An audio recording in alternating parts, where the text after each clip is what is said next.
모기에 물린 거 하고는 비교도 되지 않을 정도로 가렵고요. 가려움 때문에 가려움 물린 부분을 긁다 보면 상처가 생깁니다. 그 상처에 감염이 되는 경우가 많이 발생합니다.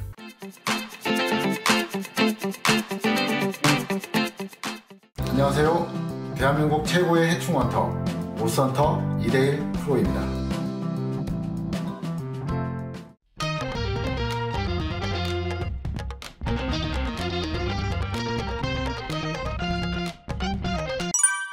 오늘은 빈대 퇴치에 관련해서 이야기해 보도록 하겠습니다. 빈대 때문에 어려움을 겪고 계시거나 빈대에 대해서 알고 싶은 분이 계시면 영상 끝까지 시청해 주시면 도움이 되실 겁니다. 빈대는 불완전 변태입니다. 유충일 때 모양과 성충일 때 모양이 동일하다는 얘기고요. 탈피를 한 5번 정도 진행되면서 성충이 됩니다. 성충이 되고 나서 알을 낳을 때는 100개에서 250개 정도를 낳는데 알은 1주에서 2주 정도면 부화가 됩니다. 부화가 된 유충은 한 일주일 정도만 지나면 피를 빨기 시작합니다. 그리고 모양은 타원형이고 납작하고 갈색입니다. 피를 빨기 시작하면은 배가 부풀어 오르면서 둥그렇게 되고 피를 많이 빨았을 때는 위에서 봤을 때는 약간 네모난 모양으로 보이기도 합니다.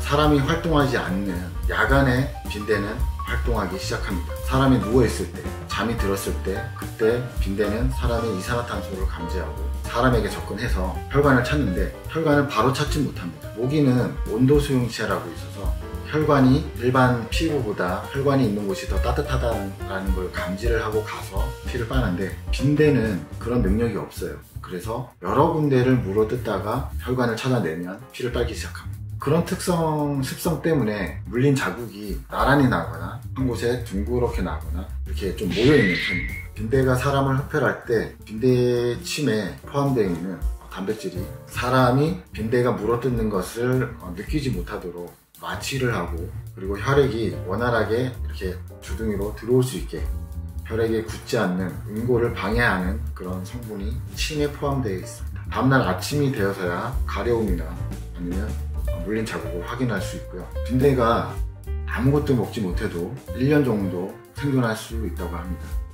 빈대가 생기는 이유는 다양하게 존재하는데요. 외국인이 들어올 때 빈대를 데리고 들어오는 경우, 외국에 여행을 갔을 때 빈대를 데리고 오는 경우, 외국에서 해외 택배 배송을 받았을 때 빈대가 택배에 붙어오는 경우, 보통은 이렇게 3가지로 보고 있습니다. 빈대가 서식하는 집에 빈대의 서식 밀도에 따라 그 옆으로 번질 수도 있는데요. 공동주택의 경우 빈대의 행동 반경이 굉장히 넓은 편이기 때문에 옆집으로도 옮겨갈 수 있습니다.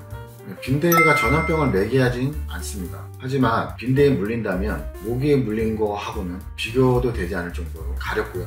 가려움 때문에 가려움 물린 부분을 긁다 보면 상처가 생깁니다. 그 상처에 감염이 되는 경우가 많이 발생합니다. 빈대는 노린재목 빈대과의 벌레이기 때문에 노린재라면 강력한 냄새를 풍기는 벌레인데요. 빈대도 강력한 냄새를 배설물을 통해 풍기고 있습니다. 그래서 집안 곳곳에 배설물 자국을 남기거나 탈피를 남기거나 이렇게 했을 때 악취가 나는 경우도 있습니다.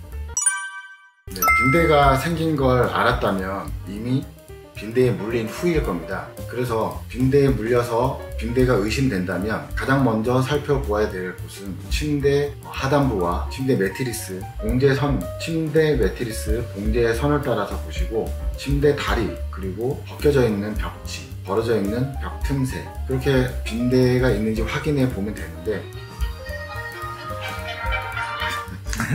예상이 이때 빈대의 배설물과 빈대의 탈피 등을 확인해 보시면 쉽게 찾아낼 수 있습니다. 빈대가 많은 곳에는 빈대가 한꺼번에 많은 수 뭉쳐 있기도 하고요. 그리고 사람의 손이 자주 닿는 곳에는 빈대가 숨어 있기도 하지만 자세히 보면 배설물이 많이 보이는 경우가 있습니다. 그리고 빈대 배설물에는 약간의 악취가 나는데요. 고수의 냄새와 비슷한 냄새를 풍깁니다. 냄새를 통해서 또 빈대 위치를 확인할 수도 있겠습니다.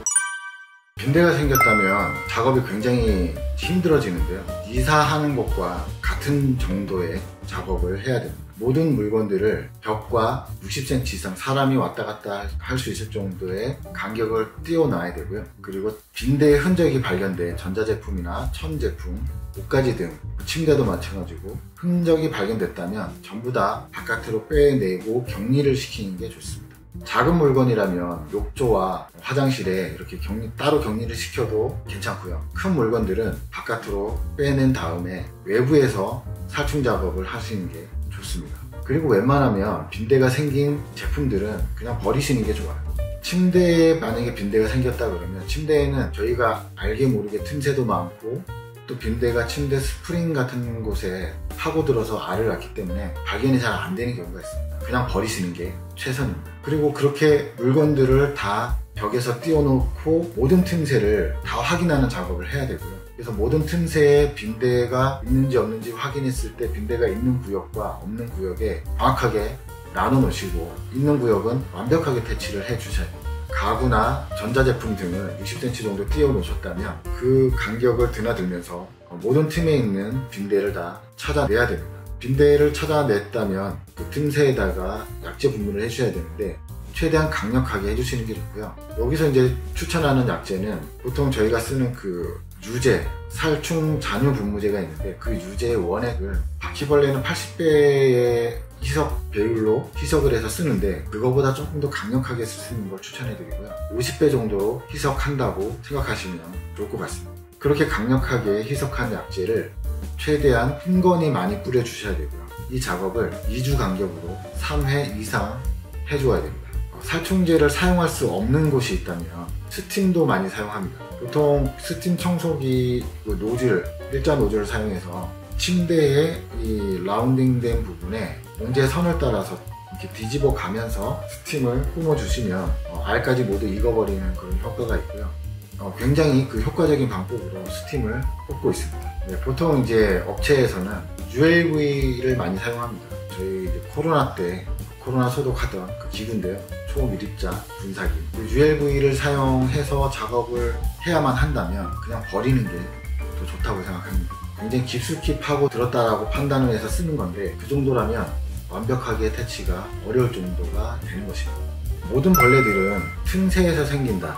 지금까지 계속 제가 이렇게 얘기하면서 틈새와 관련된 얘기를 계속 반복해서 하고 있는데 마찬가지입니다. 빈대도 그 틈새를 막아주는 작업을 반드시 진행해야 되고요. 벽지가 떠 있다면 다시 풀을 발라서 벽지를 다시 밀착시켜 다시 붙여주는 작업도 해야 되고요. 그리고 해외에서 들어오는 물건들, 이런 물건들이 자주 해외에서 물건들을 받는다면 검수를 철저하게 해야 됩니다. 빈대 알이라도 묻어올 수 있기 때문에 가능성을 없애기 위해서 박스는 분리 후에 바로 바깥으로 일단 내다 놓고 확인을 한 번 더 하시는 게 좋고요. 빈대가 많이 생겼던 부분, 빈대가 가장 많이 살았던 부분, 그리고 사람 손이 잘 닿지 않는데 빈대가 보였던 부분, 이런 부분에 대해서는 규조토를 좀 뿌려 놓는 것도 괜찮은 방법입니다. 빈대 퇴치에 대해서 이야기해 보았습니다. 빈대뿐 아니라 다른 해충에 대해서도 어려움이 있으시거나 알고 싶은 해충이 있으시다면 댓글 부탁드립니다. 오늘의 정보가 좋으셨다면 구독, 좋아요, 알림 설정 부탁드립니다. 감사합니다.